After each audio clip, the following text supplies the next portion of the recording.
تاسو سره هغه برنامه نهایت ته رسولې. والي صاحب امنیتي موضوع کې خورا کار شوی مګر ستونزې نه دي حل شوي.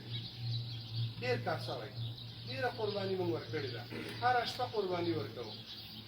که هر سرباز، که هر سرتیری، که هر افغان، که هر ملکي وګړی وژل کېږي، زه په دې باوري یم چې تاسو زړه ورسره درد کېږي. زه په دې باوري یم چې د هېڅ نظامي هغه ځای منصب به داسې څوک پیدا نه شي چې په هغې زړه درد ونی. مګر د قربانۍ سره سره د تاسو د ښه مدیریت سره سره امنیتي وضعیت ښه شوی نه دی. امنیتي وضعیت هره شپه خاصتاً په روژه کې بې نهایته په بد حالت کې روان دی.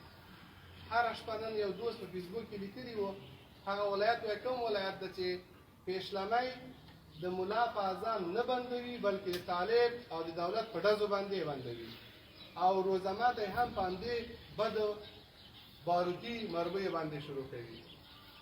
نو والي صاحب دا د روزې نښه ده.